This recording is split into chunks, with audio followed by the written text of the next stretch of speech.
ఏంటి మిస్టర్ రఘువరన్, ప్రాజెక్ట్లో చాలా తప్పులు జరుగుతున్నాయంట. అందరూ దీని గురించే మాట్లాడుకుంటున్నారు.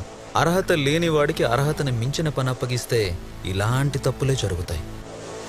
మిస్టర్ రఘువరన్, ఫస్ట్ మీరు బీచ్లో పిచ్చు గూళ్ళు కట్టాలి. ఆ తర్వాత ఏదైనా ఫ్యాన్సీ స్టోర్లో బిల్డింగ్ బ్లాక్స్ కొనుక్కొని వాటితో ఒక ఇల్లు కట్టాలి. ఆ తర్వాత స్కూల్ టాయిలెట్స్ ఇలాంటి చిన్న చిన్న వాటికి టెండర్లు వేయాలి. అంతేగాని ఒకేసారి 300 కోట్ల రూపాయలు కాంట్రాక్ట్ చేసేస్తానంటే మేము చేతులు కట్టు కూర్చుంటామా? ఇప్పుడు ఏం చేస్తావమ్మా? మొత్తం కట్టిందంతా కూల్చేసి మళ్ళీ తోవి మళ్ళీ ఫౌండేషన్ వేసి ఊహించుకుంటేనే తల తిరుగుతోంది. టైంకి అవుతుందంటావా? పైగా హై క్వాలిటీ సిమెంటు, ఇటుక, ఐరన్ మాత్రమే వాడతారంట. ఓ 30 crores దాకా లాస్ అవుద్దా జగన్? అవుద్ది సార్. 170 కోట్లలో 30 కోట్లు పోతే 140 కోట్లతో ప్రాజెక్ట్ పూర్తి చేయగలరా? ఏమంటావు జగన్? కష్టమే సార్. ఈ ప్రాజెక్ట్ని 200 కోట్లలోపే పూర్తి చేయగలమని మాకు తెలియదా? మరెందుకు 300 కోట్లకు టెండర్ వేసాం? వచ్చాడండి పెద్ద పుట్టింకి. వంశపారంపర్యంగా నిలబెట్టుకుంటూ వస్తున్న వ్యాపారం రాయిదే. నీలాంటి ముష్టెదవల్ని అంత ఈజీగా ఎదగనిస్తావా? మీ లెవెల్కి తగ్గ పని చూసుకోండిరా. నా అర్హతకు మించిన ప్రాజెక్ట్ అని వెనక్కి తిరిగి చూడకుండా వెళ్ళిపో. కావాలంటే ఓ 5-10 పడేస్తాను, లేదంటే ఏం పిక్తారా?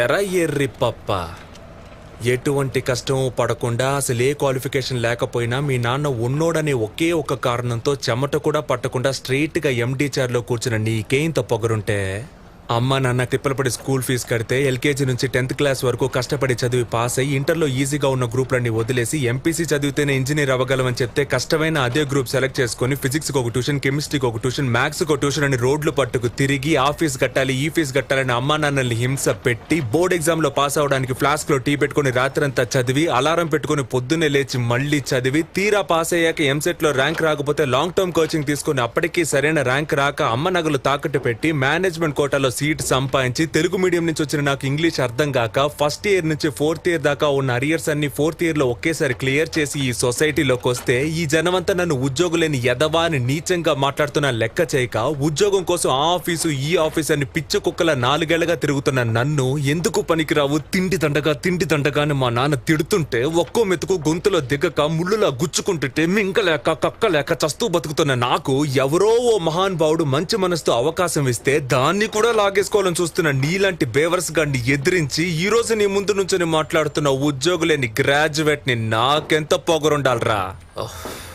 ఏయ్, నిన్నీ ప్రాజెక్ట్ కంప్లీట్ చేయనివ్వకుండా చేసి ఉన్న డబ్బు మొత్తం వేస్ట్ చేయించి ఈ అలగా జనం అంతా నిన్ను చెప్పులతో కొట్టి లాక్కెళ్ళి పోలీస్ స్టేషన్లో పడేసేలా చేయకపోతే అమూల్ బేబీ, ఇంతవరకు రఘువరన్ని విలన్ గానే చూసావు, హీరోగా చూడలేదు కదా.